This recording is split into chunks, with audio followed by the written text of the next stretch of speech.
Hi everybody, and welcome back to Lost Genre Reddit Stories. For today's video, I've got a mother-in-law medley for you guys. So without telling you anything about any of the posts, let's just get started. This one's from user HickCTL. How my brother's ex-mother-in-law got 2.5 years probation for kidnapping. So the whole story begins with a beauty pageant for little girls, 2 to 6 years old. This was not one of those big professional shows like you see in the Honey Boo Boo. It was on a small village fair which raised money for the volunteer firefighters of our small village. There were no prizes as such, but major bragging rights for the year. So you can imagine that some moms and grandmas took this thing way too seriously. There were 2 categories, 2 to 4 year olds and 5 to 6 year old. All they had to do was walk the runway up and down one time in their cutest dress. So picture the scene. A tent for about 1,000 people, maybe a third filled with moms, grandmas, and everybody who could not run away fast enough or who did not want to sleep in the shed for a month. Of course, the moms who had kids in the pageant were sitting front row center. The older kids had already had their turn and it was time for the young kids. Out on the stage comes this cute little 3-year-old in a cute white dress, styled to the nines with makeup and stuff. All it was supposed to do was walk once from the left side of the stage to the right side and back again. That's it. But in the middle were some beautiful flower arrangements. So the kid walks till the middle, sees the flowers and starts smelling them playfully and whatnot, completely unaware of the rest of the world. It was so cute and everybody was just like, "Aww." Then suddenly, one of the grandmas, my brother's ex-mother-in-law, flips her ass and shouts, "What are you doing? Get off the stage! You try to steal the show! This is so unfair!" Then she storms onto the stage, grabs the kid by the arm and literally drags her off the stage. The kid instantly started screaming and crying for her mom. "Big mistake, Grandma. You woke the anger of a mama bear." And Mama Bear storms after her, grabs her by the hair, pulls her around and screams, "Let my daughter go!" In her shock, she let go for a moment, and Mama Bear sees her moment for revenge has come. She hits her square in the face with a right hook that could make Muhammad Ali jealous, breaking her nose and giving her a hairline fracture of the jawbone. Grandma, who is maybe 55, screeches and wants to hit her back, but in that moment, the firefighters intervene and drag them apart. Now, this should have been the end of the show, but of course, Grandma insists on getting the cops involved. So they take one to one side of the tent, the other to the other side, and wait for the cops to arrive.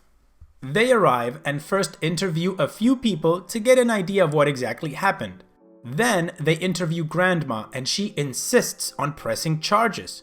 So the cop asks her if she is sure and tries to get her to let things go. But she keeps screeching and insisting. So he warns her that if she insists, he will prosecute both of them to the full extent of the law. Which means that is as far as Grandma let him say what he wanted to tell her twice in a row. So he gives up and tells her to turn around. She is arrested for kidnapping of a minor. Suddenly, it dawns on her she could really be in trouble here and tries to backpedal. But the cop told her she had more than enough chances to let things go, but she wouldn't. Because she wanted to get a mother into trouble for defending her kid from a crazy lady. He used these exact words. Of course, Grandma could not accept that and tried to attack the cop. So she got tasered by his partner. Half a year later, she got in front of a judge and got 2 years probation plus 1,000 hours of social work. Wanna know what the mom got? A cake from all the neighbors, who all hated that grandma, especially after what she had done there. Any charges were dropped due to her simply defending her daughter against a crazy and potentially dangerous kidnapper. There was a short argument if she had the right to deck her like that after Grandma had already let go of the kid, but her lawyer simply argued that she had no way of knowing if the danger was truly over or if she just let the kid go to attack Mama Bear, so trying to knock her out with her fists was fully justified. This is a prime example of someone finally getting their just karma, because this is far from the only crazy crap this grandma and her beast of a daughter pulled over the years. Hopefully this lady learned her lesson that you never ever touch somebody else's kid. You just don't. It's one of those things that you should know. Hopefully with 2 years probation plus 1,000 hours of social work, she did learn. What do you guys think? Do you think Mama Bear was totally justified into doing that to that old lady for touching her kid? Let me know in the comments section. On that note, let's move on to the next mother-in-law story. This one's from user Tail Revolutionary. Today I effed up by not telling my husband and his parents that I knew their native language and then speaking in said language in front of them. This story has 4 characters. My husband, 28 male, me, 27 female, mother-in-law and father-in-law. Even though husband and I are Indians, we're from different states. He's from North India and I'm from West India. Mother-in-law thinks I don't know their native language. Thing is, I do understand it. I've picked up a lot of words and phrases from hearing my husband speak and from songs, etc. I understand enough to comprehend. We could be at a dinner at my in-laws' house and the conversation would go like this. Mother-in-law says whatever in a language we all speak and then switches to her native tongue and makes some remark about me. Of course, my husband defends me in said native tongue, asking her to stop. This used to be very funny to me because these people thought I did not know what they were saying about me, and I found his mother's remarks very Indian motherish. Nothing offensive really. For example, she'd say to my face that the food I cook is tasty, but then switched to her native language and go, "There's so much salt in it. Is your wife trying to give me a blood pressure problem?" Sometimes it was hard to keep a straight face.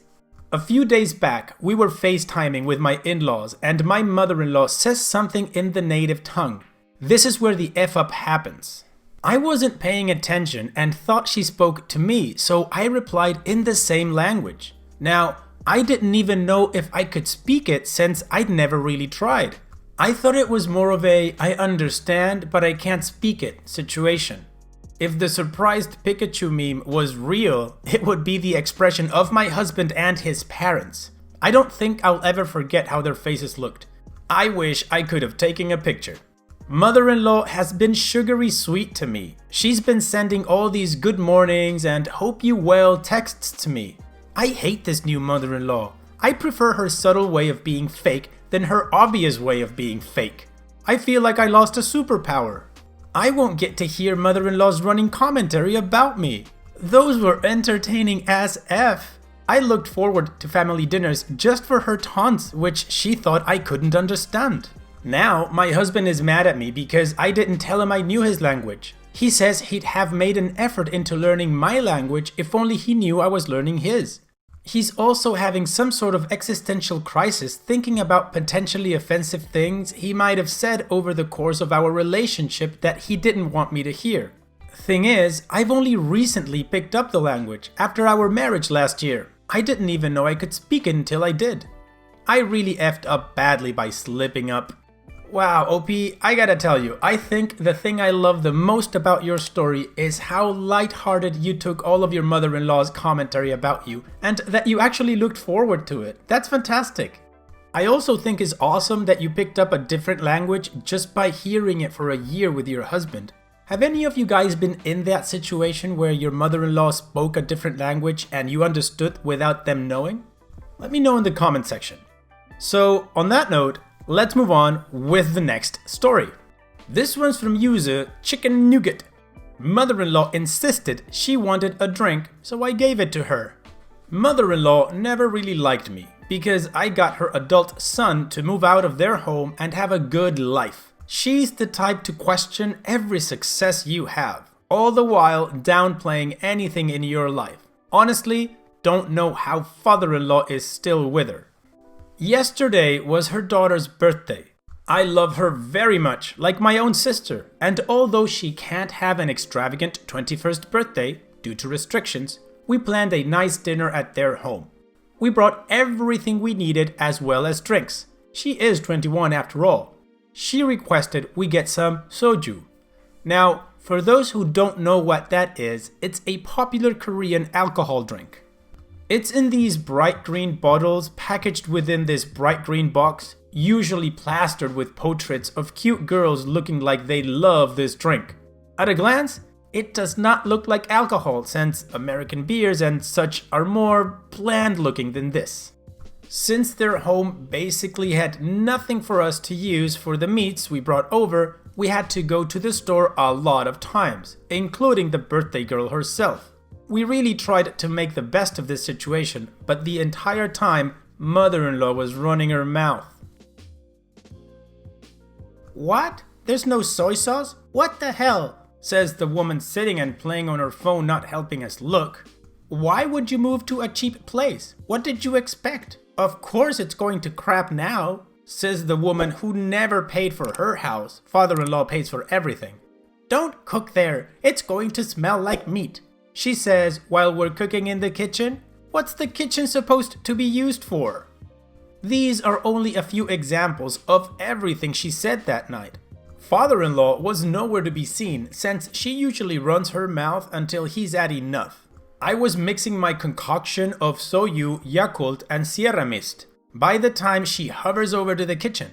She asks me what I was doing with a grimace on her face. I respond, "It's a Korean drink." She cuts me off saying, "Why are you not making one for me?" To which I say, "Are you sure? This isn't just a normal drink, it's..." And she cuts me off again with, "Stop excluding me, I want one," says the woman who basically sat through everything and complained the whole time. We did try to include her, but all we got were sarcasm and complaints. I roll my eyes and start making her one, until I realized we got flavored soju, meaning it literally tastes like juice. So you best believe I just dunked half a bottle in that cocktail and served it with minimal Yakult and Sierra Mist. She grumbles "That wasn't so hard, was it?" After that, every time she sees me head into the kitchen, she yells for me to make her another drink. Lol, okay, I keep doing so. Father-in-law joins me in the kitchen and was reading the bottles. He looks at me with a raised brow, just in time for mother-in-law to yell for another drink. In her mind, she's asking me nicely, but really all we hear is screeching. I ask my father-in-law, "Should I give her more?" And he replies, "You heard her." Then he shrugs with an evil grin. The nicest man was telling me to maliciously comply. Eventually, she starts to mellow out.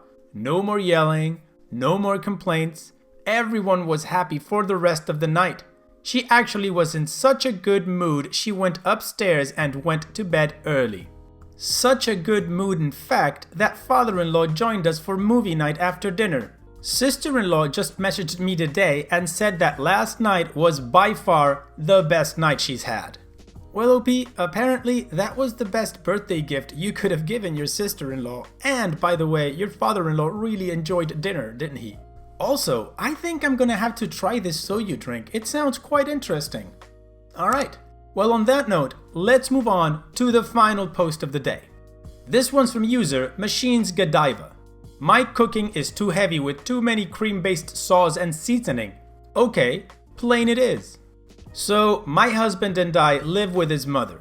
She basically sits in her recliner and takes advantage of me working, my streaming services, and my eventual frustration at things not getting done, so I do it myself. My husband is disabled, and it's hard for him to do much more than laundry and some dishes and light cooking. I work 50 plus hours a week in a restaurant, even through all the crap the last few months. I've remained full-time. The food my store serves isn't the healthiest, so I try to only bring home leftovers as a treat for me not to have to cook. Now, I have a very Midwestern, German, hearty way of cooking. I make a lot from scratch, but I also know how to utilize condensed soups and elevate a hamburger helper. My husband loves my cooking, and I'm always tasting things on him. We love cooking together and have always been experimental and trying new things. This stopped when we moved in with his mom because she's very, very picky. She used to cook her share and we would get by that way. But slowly, over time, she got flogging lazy and now won't do more than microwave ramen or make a sandwich. It's fine. Whatever. But my husband can't stand up long enough to cook a whole lot either, so it falls on me. 10-hour day on my feet be damned. I revel in my husband's enjoyment of my cooking. That brings me joy. So, his new favorite dish of mine, I can't tell you the clever name because it's named after a certain situation we are dealing with as a country, but it is clever. It utilizes meat on hand, mostly chicken, condensed soups since flour and butter was hard to find. Milk, I had plenty of powdered in the freezer. We had plenty of frozen veggies of all kinds and a buttload of rice. I usually use cream of mushroom or celery and a couple cans of mushrooms with peas and carrots. All creamy and good over rice. But last week I was on my weekly shop and saw cream of broccoli and cheddar cheese soup. That sparked an idea because hubby loves broccoli soup and cheese. So I made the fixins with that and a bag of frozen broccoli. Oh, was he happy, and it was good. Anyway, a few days ago, hubby lets me in that mother-in-law was complaining about my cooking. Not the first time. I hear it all the time how I don't do things right, meaning not how she does it. I went on a cooking strike for a while until she whined about how she's spending too much on takeout. Like, really? There's a full pantry and you're getting takeout every day? She complained that my meals were too heavy and had too much salt and pepper, and she didn't like all the cream sauces, but she eats like 3 servings. So, cue malicious compliance. I didn't go on a cooking strike this time. I made dinner tonight.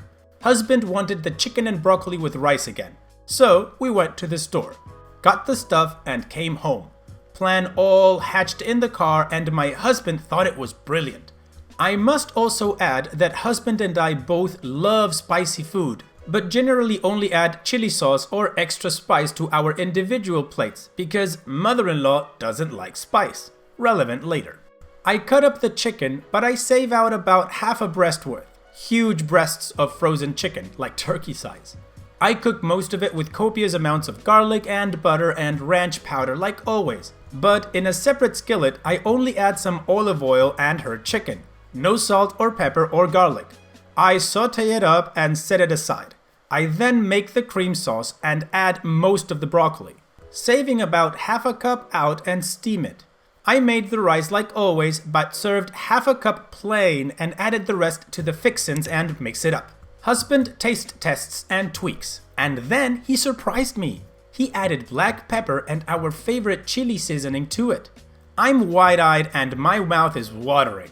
I dish up the plain rice, broccoli and chicken and hand it to my husband. Mother-in-law can't be bothered with coming to get her own dinner. We must take it to her. He's giggling like a child. I just smile and feel satisfied that maybe she will like her dinner now. I dish up a bowl of fixins for myself and head to the bedroom where Binge TV is waiting. I hear the exchange. "Here's your dinner, Mom." Oh, well, what's this? I thought OP was making fixins. "Oh, she did. But I told her what you said after her last batch and she wanted to make you something more to your palate." Well, why did you tell her that? I told you that in confidence. I didn't want to set her up for failure and she wants you to like her cooking, so I told her she'd have a chance to fix it. Oh, okay. Well, thanks, I guess. Husband joins me, all grins. We eat and he hears her shuffle to the kitchen. Can I have a little cream sauce for my chicken? Husband replies, "Go for it, but I did put black pepper and chili powder in it. We didn't think you'd want any, so we added our spices." Oh, okay. I think she ended up adding some salt or something, but no cream sauce. She ate it. She then let us know that she was thinking of making dinner tomorrow since I always do the cooking. Gotcha! Go for it. I'm not a fan of her cooking either, but I welcome any day I don't have to cook. But she ended up flaking on us. Oh well. Well, OP, hopefully your mother-in-law learned her lesson and stopped complaining about your cooking because it sounds awesome and her food sounds bland. But like you say, oh well. And so we've reached the end of the video. I truly hope you guys liked it. If you did, go ahead and click like. Of course, don't forget to subscribe and click that bell icon so you get notified every time I upload a new video. Also, here are more videos from my channel that you might enjoy. And having said all that, I will see you guys on the next video.